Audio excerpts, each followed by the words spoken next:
आपने, आप बोले ना मुझे। हाँ मैडम, ये जो वहीद साहब है प्रेसिडेंट, आप टेंशन मत लो। क्या हुआ इसको, क्या हुआ? Okay don't worry, don't. Umar वो ताजुल दे यार।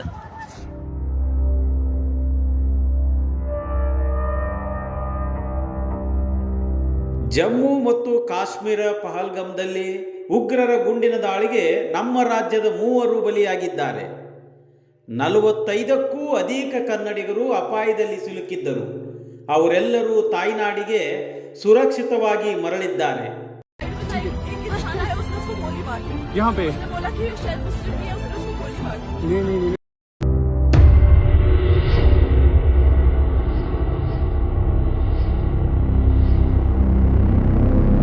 ಬಂದೂಕು ಹಣೆಗೆ ಇಟ್ಟಾಗ ಕೇಳಿದ್ದು ಜಾತಿಯಲ್ಲ, ಧರ್ಮ.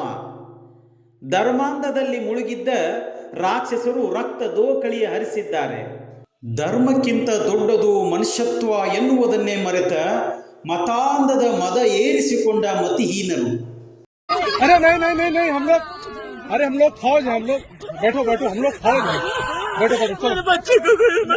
अरे हम लोग फौजी हैं, कुछ नहीं करेंगे, आपकी सेफ्टी के लिए आए हैं, आपकी सेफ्टी के लिए आए हैं, बैठो बैठो बैठो बैठो, आपकी सेफ्टी के लिए आए हैं, हम इंडियन आर्मी हैं, बैठो।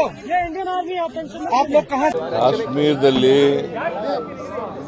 ಉಗ್ರರ ದಾಳಿ ನಡೆದಿದೆ.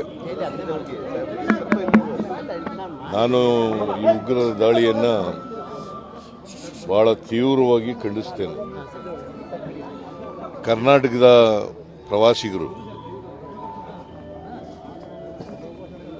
ಇಬ್ಬರು ಮೃತರಾಗಿದ್ದಾರೆ.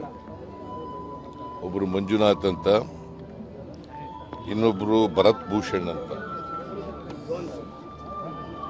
ನಾನು ಈಗಾಗಲೇ ಅಧಿಕಾರಿಗಳ ತಂಡ ಕಳಿಸಿದ್ದೀನಿ. ಜೊತೆಗೆ ಕಾರ್ಮಿಕ ಸಚಿವರಾದಂಥ ಸಂತೋಷ್ ಅವರನ್ನು ಕೂಡ ಕಳಿಸಿದ್ದೀನಿ.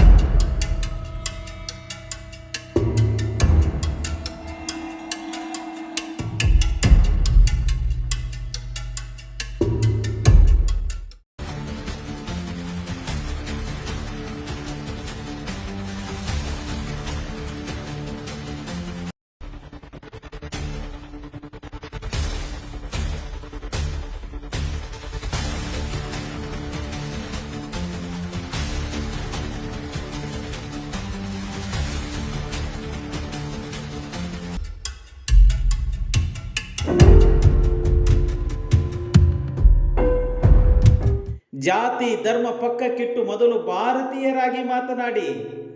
ಸಾವಿನ ಮನೆಯಲ್ಲಿ ರಾಜಕಾರಣ ಮಾಡಬೇಡಿ ರಾಜಕಾರಣಿಗಳೇ.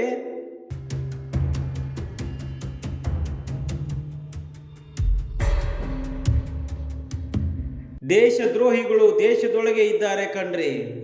ಉಗ್ರರನ್ನು, ಉಗ್ರವಾದವನ್ನು ಬೆಂಬಲಿಸುವ ಮನೋಭಾವದ ಹರಕುಬಾಯಿಗೆ ಬೀಗ ಹಾಕಿ.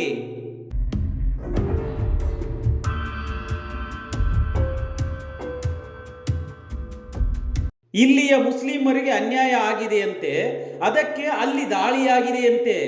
ಸೋನಿಯಾ ಗಾಂಧಿ ಅಳಿಯ ರಾಬರ್ಟ್ ವಾದ್ರಾ ಯಾವ ನಾಚಿಕೆ ಇಲ್ಲದೆ ಹೆಂಗೆ ಹೇಳ್ತಾರೆ ನೋಡಿ.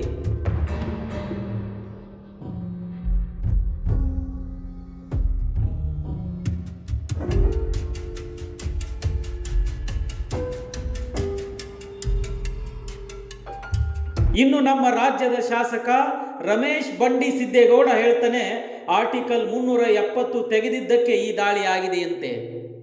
ಇವನೊಬ್ಬ ಯಾವ ರೀತಿಯ ಭಾರತೀಯ ಅಂತ ನೀವೇ ಯೋಚನೆ ಮಾಡಿ.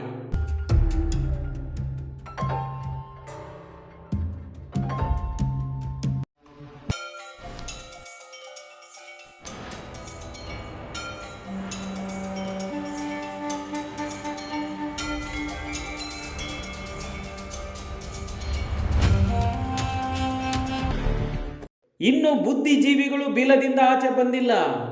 ಅವರು ಇನ್ನೇನೇನೇನು ಹೇಳ್ತಾರೋ ನೋಡ್ತಾ ಇರಿ. ಇಂಥ ಮೀರ್ ಸಾದಿಕ್ ನಂತವರು ನಮ್ಮವರೇ ಆಗಿರುವಾಗ ದೇಶದ ಗತಿ ಅದೋ ಗತಿ. ಹಿಂದೂನ ಅಂತ ಕೇಳಿ ಕೇಳಿ ಕೊಂದು ಹಾಕಿದ್ದಾರೆ. ಮುಂದೊಂದು ದಿನ ನಿಮಗೂ ಇದೇ ಸ್ಥಿತಿ ಬರುತ್ತದೆ ಅಂತ ಅನ್ಸಲ್ವಾ ಡೋಂಗಿ ಹಿಂದೂಗಳೇ?